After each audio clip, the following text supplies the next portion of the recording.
నమస్తే, మీరు చూస్తుంది అగ్ని 24 టాక్స్. నేను మీ రామకృష్ణ. ప్రకాశం జిల్లాలో భారీ వర్షాలు కురుస్తున్నాయి. దీంతో పలు ప్రాంతాలు జలమయమవుతున్నాయి.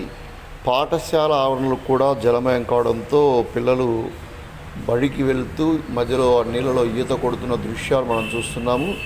ప్రకాశం జిల్లా మార్కాపురం మండలం భూపతిపల్లి పాఠశాలలో ఉన్నత పాఠశాల జరుగుతున్న యొక్క పరిణామం ఇది. ఇక్కడ పాఠశాల లోపల మైదానం మొత్తం కూడా నీడ మునిగి దాదాపు మోకాటి లోతు నీళ్లు ఏర్పడడంతో చిన్నారులు కేరింతలు కొడుతూ ఈతలు కొడుతున్న దృశ్యాలు ఇక్కడ మనం గమనించవచ్చు. మోకాళ్ళ లోతు నీళ్ళలో పిల్లలు బడికి వెళ్తున్నారు.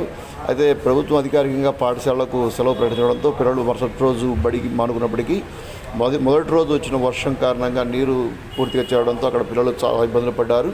అనేక ప్రాంతాలు జలమయమవుతున్న దృశ్యాలు మనం చూస్తున్నాము. ఇక వాగులు వంకలు పొర్లుతున్నాయి. పాఠశాలలు ప్రధానంగా చిన్నపిల్లలు చదువుకునే పాఠశాలల్లో నీరు ఇలా నిలవడంతో తల్లిదండ్రులు ఆవేదన వ్యక్తం చేస్తున్నారు.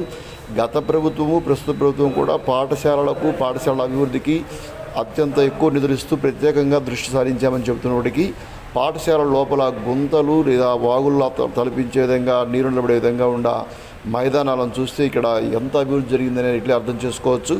గతంలో నాడు నేడు పేరుతోటి ప్రభుత్వము పాత పాఠశాల భవనాన్ని కొత్తగా తీర్చిదిద్దిన భవనాన్ని ఫోటోలు పెట్టారు. అయితే ఇలాంటి మైదానాల సంగతి ఏంటి అనేది ఇక్కడ ప్రస్తుత నాయకుల ప్రశ్న. ఇలాంటి అనేక ప్రాంతాల్లో పాఠశాల మైదానాలను శుభ్రం చేసుకోవాల్సిన పని ఉందని, అదేవిధంగా నీరు నిలబడకుండా చూసుకోవాల్సిన అవసరం ఉందని సందర్భంగా పలువురు నాయకులు ప్రజాప్రతినిధులు కూడా పేర్కొంటున్నారు. ప్రస్తుతం గత 4 రోజుల నుంచి తుఫాను కారణంగా భారీ వర్షాలు నమోదవుతుండడం మార్కాపురంలోని వాగులు వంకలు పడుతున్నాయి. అదేవిధంగా పాఠశాల మైదానాల్లో ప్రధానమైన ప్రాంతాల్లో కూడా నీరు నిల్వ ఉంటుంది.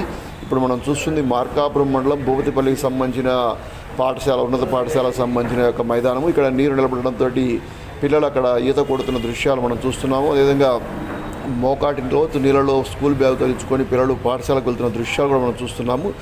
ఇలాంటి పరిస్థితులు అనేక చోట్ల ఉన్నాయని, వాటిని వెంటనే సర్దుకోవాల్సిన అవసరం ఉందని సందర్భంగా పలువురు విద్యార్థులు కూడా వ్యాఖ్యానిస్తున్నారు. మరి అధికారులు, ప్రజాప్రతినిధులు, కూటమి నాయకులు వీటిపై ఎలాంటి చర్యలు తీసుకుంటారు, పాఠశాలలో నీరు నిలబడకుండా ఎలాంటి కార్యక్రమాలు చేపడతారనేది ముందుగానే తెలియదు. ప్రస్తుతానికైతే అనేక పాఠశాలలు ఇలాంటి తంతు కనిపిస్తుంది. మరి అధికారులు ఎలాంటి నివేదికలు తయారు చేసి ఎలా తయారు చేస్తారో వేచి చూద్దాం. Thank you.